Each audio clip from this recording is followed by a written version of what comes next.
Most UGC creators that I talk to are leaving a lot of money on the table, specifically with usage rights. Should UGC creators actually be giving away full usage rights when they are delivering content to a brand? I'm fully aware that usage rights are one of the most confusing parts about brand deals in general, especially with UGC.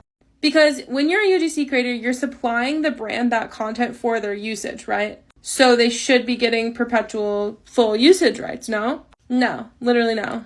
First things first, you should absolutely never be giving away perpetual usage rights. I made an entire video with multiple reasons as to why that's a huge red flag. Don't do it. Here's what I do instead. And if you ever need help negotiating these deals and figuring out how to actually word these emails, get into the social suite. This is where we talk about things like this literally all day long, and you have one-on-one access to me. I'll help you write these emails. For me personally, I include 30 days paid usage and 12 months organic usage in the price of my UGC. It's already built in, so it's not something they're paying additional for. Now, the brand has the option to actually have more paid usage if they would like it. So for example, say a brand wants a video from me, maybe I charge $500. It includes these two things. And then they say to me, we actually want 6 months paid usage. So I'll charge them for an additional 5 months because I'm already giving them this 1 month for free. And to calculate that rate, I take 20 to 30% of my base rate, that $500, for a 30-day period, and then I'll multiply that by however many months additional they want.